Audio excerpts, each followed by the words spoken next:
یعنی ایک سے زیادہ حوریں، ایک حور نہیں. قرآن میں جو ہے جہاں پر بھی حور کا ذکر آیا ہے یا حور کا تذکرہ ہوا ہے جمع کے سیغے میں ہوا ہے. اور اب حور کا جو لغوی معنی ہے، حور کا جو لغوی معنی ہے وہ ہمارے جو عام مسلم حضرات ہیں یا عام علماء و مشائخ ہیں، انہوں نے مختلف فتوے جو ہیں انٹرنیٹ کے اوپر، اپنی کتابوں کے اوپر جو ہے لکھ کر جو ہے صادر کیے ہوئے ہیں. وہ مختلف فتوے جو ہیں مختلف علماء و مشائخ نے جن کا تعلق اہل اسلام سے ہے انہوں نے دیے ہوئے ہیں کہ حور جو ہے اس کے معنی وہ یہ بتاتے ہیں کہ حور عربی زبان کا لفظ ہے اور حور کے لفظی معنی ہے گوری چٹی عورتیں جن کی آنکھوں کی پتلیاں جو ہیں اور بال جو ہیں بہت زیادہ سیاہ ہوں، بہت زیادہ کالے ہوں، انہیں کہتے ہیں حوریں. یا پھر بہشتی عورتیں یعنی جنت کی عورتیں. اور مزید حور کا مطلب یہ بھی بتایا جاتا ہے کہ نہایت پاکیزہ عورت جس میں کوئی داغ نہ ہو، جس میں کوئی دبا نہ ہو. اور جو حور ہے اسے دنیاوی نہیں بلکہ آسمانی مخلوق جو ہے قرار دیا جاتا ہے. اب گامدی صاحب کا آپ نے نام سنا ہوگا. گامدی صاحب جو ہیں یہ پاکستان کے اندر یا دنیا بھر کے اندر ایسے مسلمانوں کے یا اہل اسلام کے علماء ہیں، ایسے معتبر متجدد ہیں، ایسے معتبر علماء کرام میں ان کا نام آتا ہے کہ ان کی طوطی بولتی ہے، ان کا ایک نام ہے، ان کا ایک مقام ہے. گامدی صاحب کی جو باتیں ہیں وہ مسلمان علماء کرام کے لیے، مسلمان اہل شعور لوگوں کے لیے درجہ رکھتی ہیں. اور گامدی صاحب جو ہیں وہ اپنے بیانات کے اندر، اپنی کتابوں کے اندر حور کے بارے میں جو ہے لغوی معنی یہ بتاتے ہیں کہ چشم. اب چشم جو ہے اس کے معنی ہے آنکھ. یعنی گامدی صاحب جو ہیں وہ یہ بتاتے ہیں کہ حور جو ہے یہ کوئی آسمانی مخلوق نہیں. حور جو ہے یہ قرآن مجید کے اندر ایک عورت کی خوبصورتی کو بیان کرنے کے لیے لفظ جو ہے مستعمل ہے. یا پھر حور جو ہے یہ قرآن مجید کے اندر عربی زبان کا لفظ ہے اور یہ عربی زبان کے مطابق جو ہے کوئی آسمانی مخلوق نہیں جس کا قرآن کے اندر اللہ تعالیٰ ذکر کر رہا ہو یا حدیث کے اندر نبی کے ذریعہ سے ذکر کیا ہو. گامدی صاحب فرماتے ہیں کہ حور جو ہے اس کے معنی چشم ہے، اس کے معنی صرف آنکھ کے ہیں. اور قرآن میں جہاں کہیں بھی حور کا لفظ آیا ہے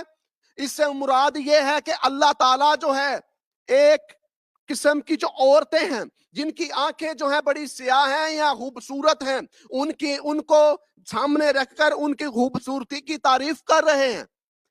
اس سے ہرگز مطلب نہیں کہ اللہ تعالیٰ یہ ہمیں بتانے کی کوشش کر رہے ہیں قرآن کے اندر کہ تمہیں جنت میں حوریں ملے گی، کیونکہ حور جو ہے یہ کوئی آسمانی مخلوق نہیں بلکہ اس کا مطلب جو ہے لغوی معنی جو ہے وہ چشم ہے. اور نہ صرف گامدی صاحب بلکہ 20ویں صدی کے جو علماء گزرے ہیں، سر سید احمد خان، انہوں نے بھی اپنی کتاب خطبات الاحمدیہ کے اندر حور کے معنی سیم اسی طرح بتائے ہیں. انہوں نے یہ بتایا ہے کہ حور جو ہے یہ کوئی آسمانی مخلوق نہیں ہے. حور جو ہے یہ جو ہے کنائیہ کے طور پر لفظ استعمال کیا گیا ہے، عورت کی خوبصورتی کو جو ہے بیان کیا گیا ہے. تو ہمارے جو مسلم بھائی کہتے رہتے ہیں کہ ہمیں جنت میں حوریں ملیں گی، ایک تو بات یہ ہے کہ حدیث کے اندر کوئی بھی ایسی مستند حدیث نہیں جس میں جو ہے ہمیں یہ لکھا ہوا واضح طور سے پتا چلے کہ 72 حوریں ملیں گی. بہت ساری جو مستند حدیثیں ہیں ان میں جو ہے ذکر کیا گیا ہے دو عورتوں کا یا دو حوروں کا کہ آسمان پر جو ہے یا جنت میں جو ہے دو حوریں ملیں گی. پورے قرآن کے اندر کہیں بھی جو ہے 72 حوروں کا ذکر نہیں کیا گیا کہ اہل اسلام جو اکارڈنگ ٹو اسلام ایکٹ کرتے ہیں انہیں 72 حوریں دی جائیں گی, اور نہ ہی قرآن کے اندر اللہ تعالیٰ نے کہا ہے ایسا. وہی معنی جو میں آپ کو پہلے بتا چکا ہوں سر سید احمد صاحب کی زبانی اور گامدی صاحب کی زبانی, جو ان کے مستند پائیدار علماء مشائق ہیں وہ یہی بتاتے ہیں. اب آتے ہیں, ہم دیکھتے ہیں کہ اہل اسلام والوں کو تو اللہ تعالیٰ نے خوشی کی خبر دی ہوئی ہے کہ آپ کو جنت میں حوریں ملیں گی,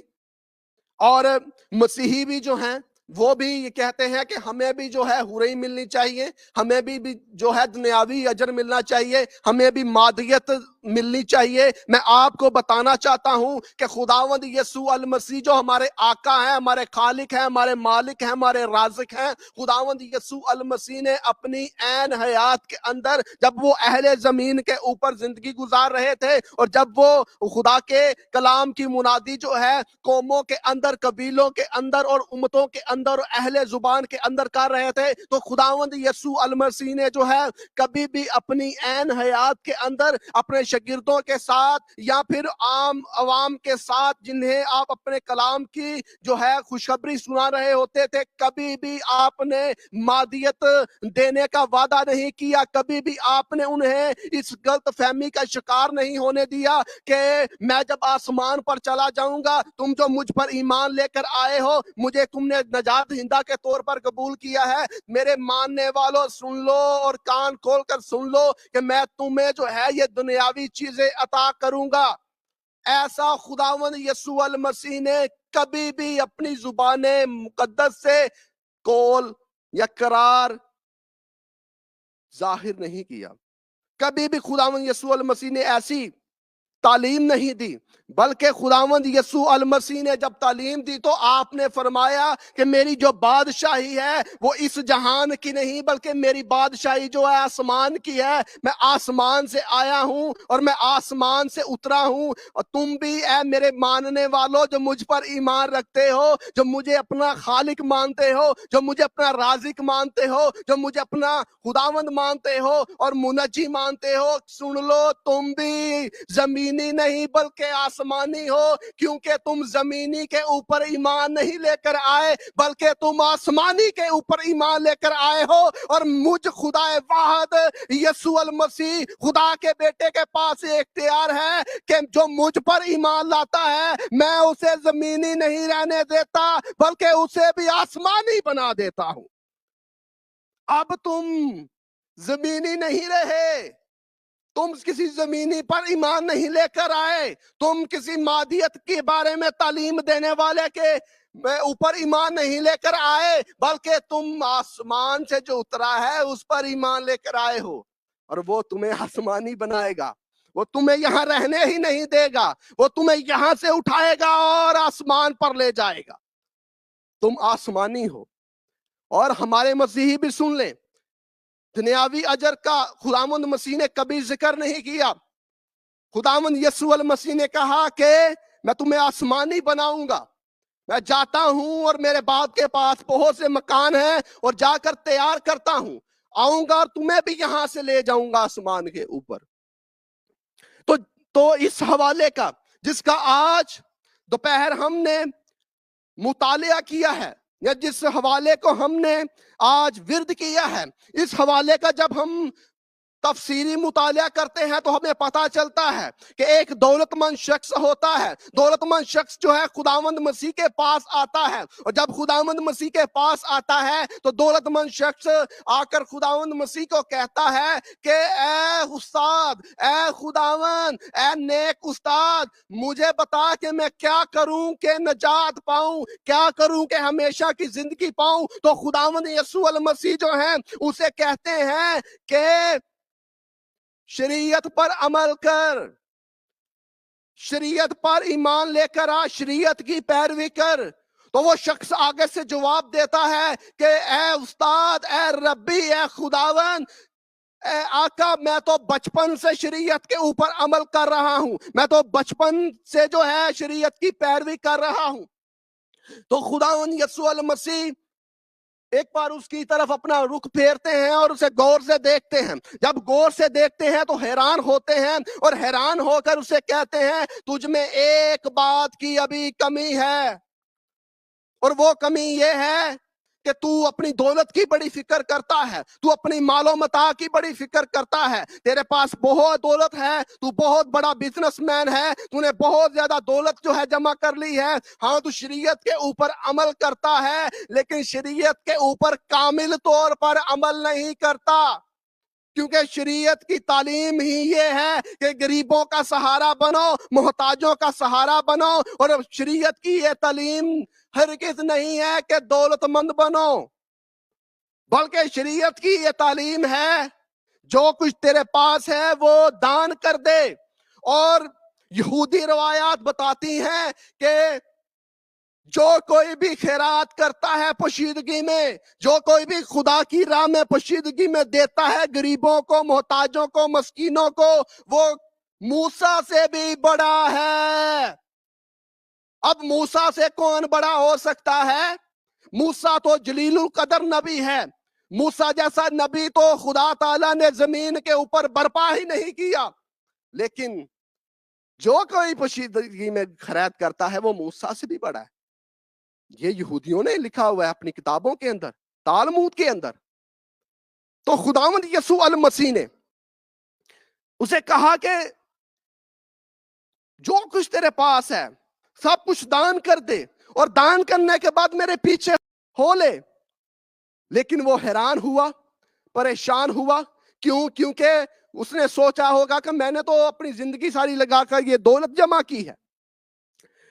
تو خداوند مسیح نے جب وہ چلا گیا تو کہا سوئی کہ ناکے سے اونٹ کا گزر جانا جو ہے وہ آسان ہے، لیکن خدا کی بادشاہی میں جو ہے دولت مند کا جو ہے داخل ہونا بہت مشکل ہے۔ دولت مند جو ہے وہ خدا کی بادشاہی میں داخل نہیں ہو سکتا۔ تو پھر شاگرد پاس تھے، وہ سن رہے تھے سارے کنورسیشن کو، ساری باتوں کو۔ شاگردوں نے کہا خداوند، حیران ہو کر شاگردوں نے کہا پھر کون نجات پا سکتا ہے؟ تو خداوند یسوع المسیح نے کہا یہ آدمیوں سے تو نہیں ہو سکتا لیکن زندہ خدا سے ہو سکتا ہے۔ میں خدا کا بیٹا تمہارے سامنے کھڑا ہوا ہوں، یہ آدمیوں سے نہیں بلکہ زندہ خدا سے ہو سکتا ہے۔ میں خدا تمہیں نجات دینے کے لیے آیا ہوں، میں تمہیں نجات لے کر دوں گا۔ آگے پطرس فرماتے ہیں کہ اے استاد، اے ربی، اے خداوند، ہم تو سب کچھ چھوڑ کر تیرے پیچھے ہو لیے ہیں، ہم نے اپنے گھر بار چھوڑ دیے ہیں، مال و متاع چھوڑ دیا ہے، بزنس چھوڑ دیا ہے، ہم تیرے پیچھے ہو لیے ہیں۔ تو خداوند یسوع المسیح جو ہیں انہیں کہتے ہیں تم جو میرے پیچھے ہو لیے ہو، اور خداوند مسیح نے انہیں کہا میں تم سے سچ کہتا ہوں ابن آدم جب جلال کے ساتھ اپنے تخت کے اوپر بیٹھے گا تو تم بھی میرے ساتھ جو ہے تختوں کے اوپر، 12 تختوں کے اوپر بیٹھ کر جو ہے اسرائیل کے 12 قبیلوں کا انصاف کرو گے۔ کیا یہ کم اجر ہے؟ وہ اسرائیلی جنہیں دنیا کے اوپر فوقیت ہے، وہ اسرائیل جن کا دنیا کے اوپر جو ہے ڈنڈکا بجتا ہے، وہ اسرائیلی جن کا دنیا کے اوپر ایک نام ہے، ایک روب ہے، ایک دبدبا ہے، ایک خوف ہے، ایک جلال ہے، ان اسرائیلیوں کے اوپر خداوند مسیح نے اپنے شاگردوں کو فوقیت دی اور کہا کہ سن لو میرے شاگردوں جو تم میرے پیچھے ہو لیے ہو، تمہیں مادیت کا میں کوئی اجر دینے کے بارے میں نہیں کہہ رہا، مادیت کی تعلیم نہیں میں تمہیں دے رہا، مادیت دینے کی میں تم سے وعدہ نہیں کر رہا، لیکن تم جو میرے پیچھے ہو لیے ہو تم میرے ساتھ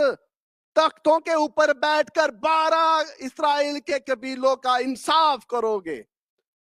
کیا انصاف کرنا